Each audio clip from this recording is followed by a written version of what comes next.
welcome to another video.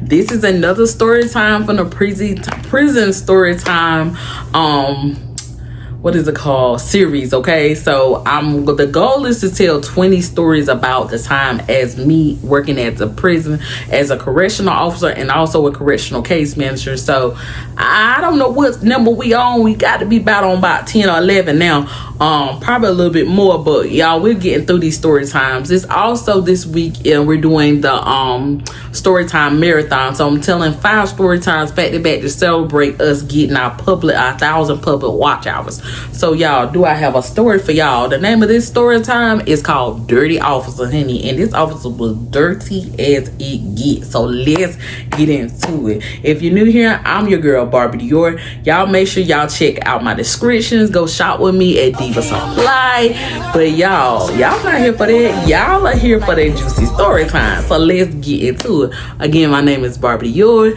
Go ahead, hit that like button. Go ahead, hit that subscribe button. Go ahead, comment me some hearts, and let's get into the story time. Dirty Officer. Now, over my years working in the prisons, baby, I have ran into all types of dirty officers. People I knew were dirty, some people I didn't know was dirty, some people I knew were dirty and I stayed out the way, some people I had to report because they did too much, and like, it was a lot going on in the prison, and everybody wasn't straight, okay? Everybody wasn't doing like me, just trying to do my little job and go home, okay? And try to stay out of the bullshit, okay? So anyway, honey, it got dirty sometimes, and sometimes you just would be, mind would be blown, like, what's going on? And so basically, at the time, I had been working there for 2 years, minding my business, doing my job, doing the best of my ability, coming to work when I can. For the most part, I never really called out too much, but baby, when I had enough, I was stressed out, baby, out there, we got a call out, baby, right now. Yeah, baby, I ain't gonna make it today, okay?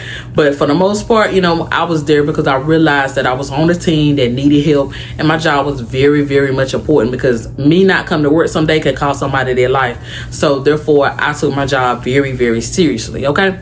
So at the time, I've been there for 2 years and stuff like that, but something happened where they were short on night shifts. So they discussed with us that, hey, we're gonna need somebody to work night shift 2 times this month, okay?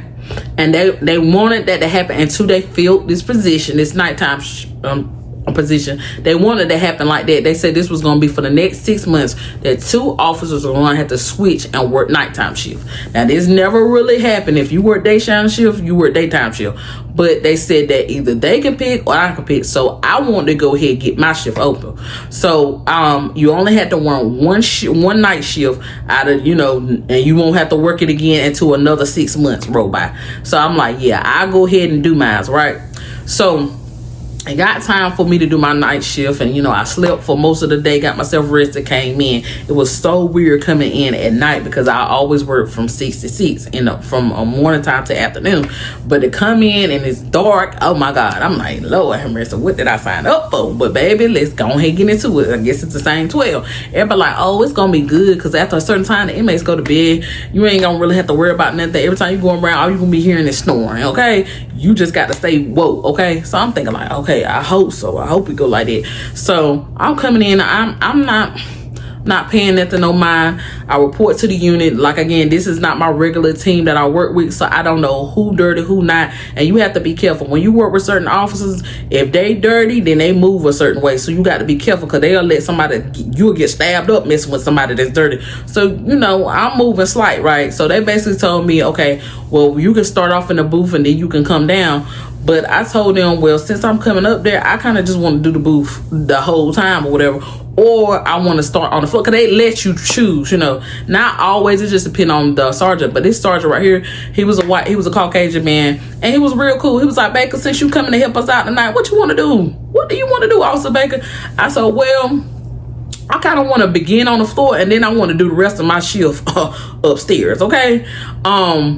or do most of it upstairs. He was like, oh, okay, that's good, okay. He said, this what I let you do, I'll let you start off your shift. The first 4 hours, I'll let you be upstairs, okay? Then the first, he said the rest of the shift, the inmates gonna be asleep or they, in the bed or whatever. So then you can come down and work the floor and give somebody another, other chance or whatever. But for the most part, all the officers, they basically came up in the booth, after the inmates went to sleep. They came up in the booth, but I didn't know this because I never worked night shift, because there were chairs up there to sit down. So people will come up there to steal a nap or just be up there just to talk or to get the night basically you talking amongst each other, and it was kind of lit. It was like having a sleepover but getting paid to do it. And so I basically came in and I did exactly what they did. I did my booth time and then I came down. And for the most part, everybody seemed like they really knew their job. They were good people. I was having small conversations with them. Everybody was doing their rounds like they were supposed to. So I was very happy about working with this team. But what I noticed is that there was a particular inmate that was out, but he was not assigned. The only people that was supposed to be out after everybody supposed to go to bed at 11 o'clock. Lights are out at 11 o'clock. But there was one inmate out that was in the hallway that I knew for a fact that only JTs that were assigned the job could be out, unless the sergeant basically give them special duties. And this basically, they work these duties so they can get time off their sentence, okay? So it just helped reduce their sentence time. So some sergeants would give special duties or approve special duties so they could. So basically what got told to me, I'm like, why he out? He's not a JT. Because someone lied about having a job and they didn't have a job. I'm like, he ain't no JT, and they was like, well, he's doing special duties for SARS or whatever. I'm like, okay, cool. Because usually, like, when we're there, this particular inmate, he was a problem child. Like, he was very flamboyant. He was a gay man, and he really was just a problem child. So I was thinking, like, yeah, you don't want him out running his mouth doing the most into everything, because he gonna try to see what you doing so he can go report to captain. Because he was on everything. He used to report people nail color, because there were certain nails you couldn't wear if they were too long, because our nails could be a certain inch and a certain length and a certain color, and he would go report it. And our hair, as a correctional officer, our hair supposed to be up and not touching our shoulders. He would go be like, yeah, officer such and such came in here, she got 30 each bundles down her bag, woo woo woo, she not been saying, and that's reporting to everything he see. We didn't like him for real, because he was a snitch, okay? He was just a snitch with all capital letters. He would tell everything, anything, so he could get what it is that he wanted. Now, what he would get for snitching all this stuff, I don't know, but I'm gonna tell you, he would tell it. If he saw it, he would tell it. You just call him, tell it, okay? He would tell it. So I know he was out, and then I noticed that, I went, did my rounds, and like I said, everybody came in the booth. So I came back in the booth, even though I wasn't working on it. I came back in the booth because I'm like, where everybody at? And everybody was in the booth. So you got like 6 different officers in a booth. And I'm like, damn, why everybody be coming to the booth? Like, yeah, girl, that's what we do. Everybody do their rounds now. We gonna do our rounds. But shoot, ain't nobody in the pod to watch. So we come up here and just sit down. Everybody had a different chair and stuff like that. And it was like I said, a sleepover. So basically, I noticed that this Mr. Teller in me, the one that could tell everything, I noticed he went after it was like 10 o'clock. And see, I'm a person that watch everything. I was the officer that was on every stick and everything. But I noticed he went in at 10 o'clock. But then I noticed I'm up there talking, I'm talking. And then people are going down to do rounds. This inmate has not came out this office. He ain't came out the sergeant office. I'm saying, so then I'm looking at my clock, because now I went down and did 2 rounds. It's still, it's like 12:05. So he done went in at 10. It's like 12:05. Like, this inmate still in there. So then I noticed when the door popped and they let me out to do my round, I'm coming in. I'm about to come in the sergeant's office. This inmate coming out, but he walking his mouth all like that. Coming out the sergeant's office. And the sergeant got his legs propped up. And I ain't gonna show y'all, but imagine somebody, I had to change my position because I'm sitting on the floor and I'm starting to feel it. But anyway, so he had his legs propped up like if he would have his legs crossed on the desk, like just propped up, like if a man was sitting back there like this, he had his leg together like this or whatever. And I'm thinking like, okay, that must be having a good conversation, but that just didn't look right. Even if you was a sergeant, what special duties is he doing in y'all officer? It just didn't to me make sense, okay? So I started to know that. And so then he basically came out the office.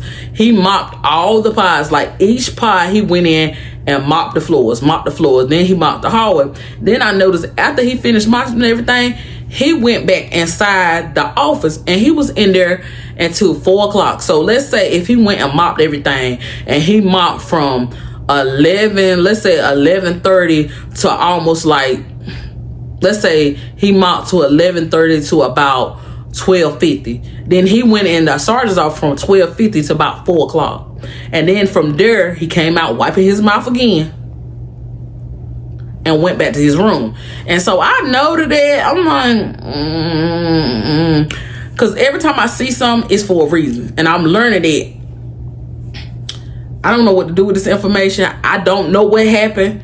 But I know that an inmate is not supposed to, we're not supposed to be having long conversation with an inmate, especially in a enclosed office with nobody in there but you and the inmate. Okay, it don't matter what your sex is.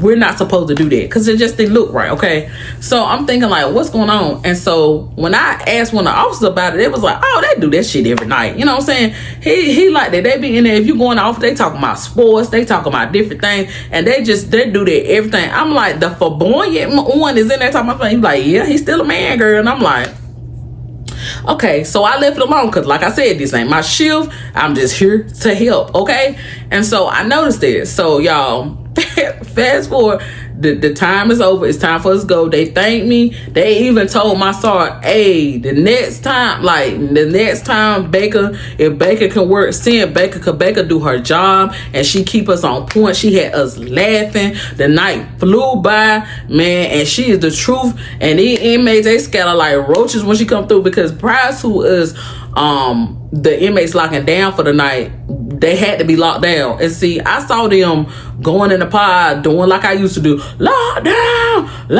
baby. I had it down to the T. I was standing in front of the pod like, y'all know what to do. And they'll go lock down because they know I would do this thing where I will go to each one of their door and do a round. And if you're not locked down by the time I get to your room, I'm writing you up. I don't care about who you are, where you came from. It was nothing personal. This was just business. Be in your room, because it was our job to lock you down. I didn't create these rules. I just work here, okay? And I did that. I did what they told me to do. And so they were like, dang, we ain't never seen nobody. We heard about you, Baker, but we ain't never seen nobody lock them down like that. We ain't never seen nobody. They run to their room like you gonna hit them in the head or something. I said, nah, they just don't want that paperwork. They don't want that pen do what it do. That's it. And they know for a fact that, you know, if one of them pass out, they know Baker got them too. But it's kind of like if you go there for a while, you be there for a while, you build up a respect, you know. And once they figure out this is what you gonna do every time, they kind of respect. And the ones that don't respect, you just write them up. If they get to talking crazy, okay, well, I'm gonna do this every time, so you can be mad every time you see me, because ain't nothing changing. Some people try to cuss you out to deter you from doing your job. Baby, no, this is what we doing, okay? One thing that they could say that I did my job. I didn't overdo it. I did not abuse my authority. And they knew, okay, if I give you a lawful, anytime an officer is telling you to do something, it's a lawful direct order. An officer told you to do something. So as an inmate, you got to listen, okay? You got to, okay? If you don't want to listen, don't get locked up, okay? Because you got to listen, okay? I didn't overdo it, you know. It was simple things that I will make a big thing about. And when it's time to lock down, that's what it's time to do. Go lock it down, okay? Go and lay down, because it's time to get out of the day room, period. Okay? Because they don't need to see you on that camera out walking around, okay? Now looking like I ain't doing my job, and they gonna ask me, well, what's going on, okay? But I could have used, hey, this ain't my shift or whatever. But they was just basically telling sorry, hey, we need her. You know what I'm saying? If you ever don't want, we need her. She made our shift go by. Zoom, zoom, zoom, zoom, zoom, zoom, zoom, zoom. We need her on the team for real. And so I'm like, yeah, I couldn't do it, because around about 3 o'clock, y'all, my eyes were burning, baby. I'm like, how y'all do this? How y'all make your eyeballs stay open? Because my eyes is hurting, baby. I was crying, trying to get, they thinking I was funny. I was trying to stay woke. And I was just like, Lord, Henry, I can't do that. That burn of that eye trying to stay woke. Oh, no, baby. And so, so a couple of weeks after that, you know, I had 2 days off after I did this shift. So I had my 2 days off. I come back, you know, break my regular shift. Let's say 2 weeks passed by. So 2 weeks passed by, and the sergeant say, We have like when the team come and relieve us, we can leave once the other team get on shift. And so the same team will relieve us every time the same team will relieve us. And so then I noticed there was a different sergeant that relieved us, and it was a white man, but now it's a black man relieving us. And I'm like, well, what's going on? What happened to SARS? Because sometimes when they don't come, they have vacation, or maybe they're sick. So I'm like, what's going on with SARS sick or whatever? They were like, SARS don't work here no more. I'm like, SARS don't work here no more. Where he go? I liked him because he was a cool dude. He was real chill, laid back. They were like, Baker, you don't know what happened. I'm like, what? He was like, man, come on, let me tell you. So we all go in the sergeant's office, and the sergeant, our sergeant was in there too, and he knew what happened. And the new sergeant, of course, he knew too. But I didn't know. He was like, the dude that he had in there, the inmate that he would have in there, he was sucking his dick. And then I said, what? Hold up. No. There ain't no way. This man been working for the prison for 35 years. He's telling me some Baker. Yes. I said, how y'all know he was sucking that man dick? How y'all know that? He was like, because they had been watching him for a while, because the inmates were telling on him, basically saying that the man was going there, the inmate would go in there and suck his thing, and he would give him the canteen and in replace of it, like honey bun, snacks and everything, and he would give him that, and also he was getting the special duties or whatever.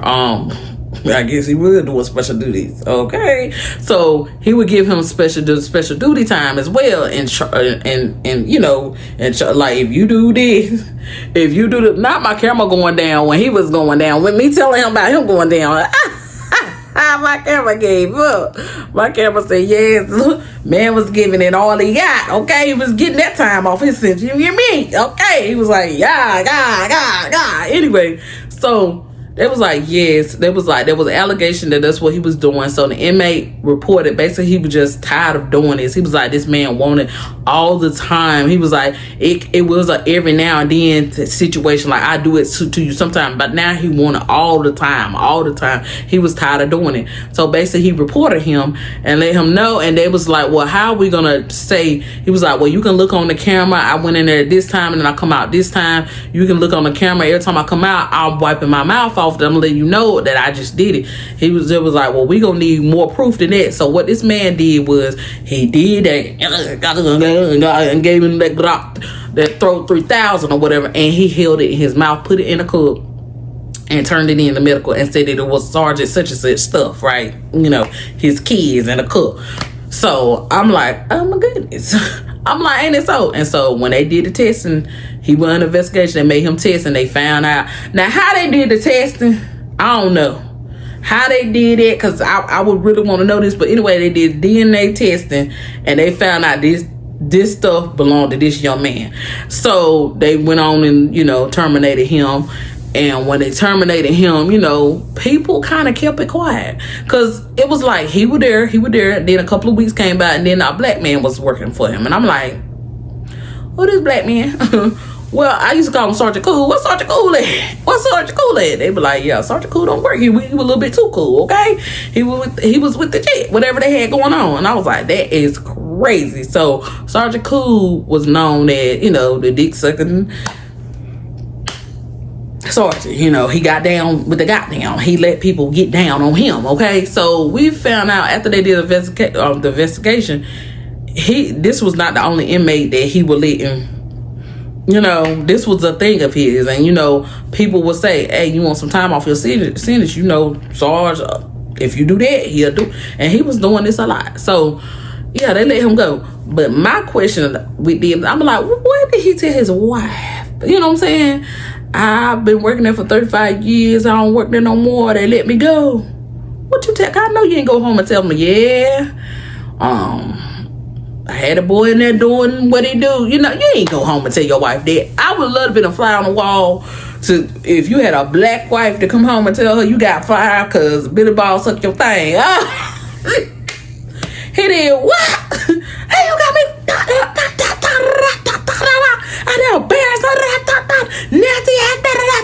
It'd have been all of that. But I don't know what he tell his wife, but I do know he's still with his wife. So either she know or she don't know, okay? But honey, let me tell you something. He had 2 jobs. So all I know is the second job that he had as a security officer, he started working there full time. So I don't know what he told his wife, but it probably be like, the prison got me stressed out. It's too much, honey, and I want to spend more time with you. So I'm going to work the security guard full time, and I'm going to take care of you, because I recently saw that he retired from his security job. So, you know, that's what he did, okay, when he left the prison or whatever. But the inmate, the next day that I work, after giving out this information or whatever, I'm doing my round. And I'm trying not to bring it up, but you want it. I'm like, Lord have mercy. And so I'm like, I'm surprised you still on the unit or whatever after what happened. He was like, they put me in a hole for a while and put me under investigation. And I'm like, if you had something going on, why you just didn't tell one of us? He was like, a Baker, you would be like, man, get the fuck out my face. Wouldn't nobody believe it? He said, I tried to report it to an officer before, but nobody believed it. But what he did was he wrote a note to the captain to let him know what was going on. The captain came down and I talked to him, and then he basically told the captain what he was going to do. And noted to us, they said that he was under investigation a lot. Like, let's say they would do one investigation, but they couldn't find nothing, so he'll be off of investigation. Then somebody else will report something. So the inmates were reporting, but they didn't have no proof of this. They only could go by what they were saying. And so with that man holding that stuff in the cup, they had all the proof they need. And yeah, dirty officer. Dirty officer. Okay, you let that man put you, you nasty boy. Anyway, I hope their wife got checked out, because baby, ain't no telling what he brought her home. Okay, anyway, but I hope y'all enjoyed this story time. This was a quick one, but y'all, I'm trying to tell you, if it could go down, it went down in the prison. So many things happened in my 7 years at the prison, like things that blew my mind. And this story time right here, when we heard it, it was one of the girls saying, ain't so, boy, he was crazy. I know that man did. Not him, police, because I'd be like, I ain't gonna never, he was one of the, I would never, you know what I'm saying, messing with these dirty inmates. And he was so hard on the females that would get caught messing with. Whole time, he don't want them to mess with him, because that's one of his little boyfriends, okay? He want that man, oh, you did it with her, you won't come in here messing with me. Like, he had a lot going on. Once he left, anytime something happened, it shed light on other things. And he had a lot of situations. And the inmates started talking, telling all this stuff. And they said he done took down by 11. It was 11 going down on him, and he would rotate. Now he gave some people bumps in their mouth, and it was a lot going on. But anyway, that is the story of the night. I'm so glad that y'all click play. Make sure if you're new here, you go ahead and hit that subscribe button on your way out. Hit that like button. Go ahead and drop me some hearts in the comments, and I will see y'all on the next video. Thank you so much for watching. Bye, besties. Bye.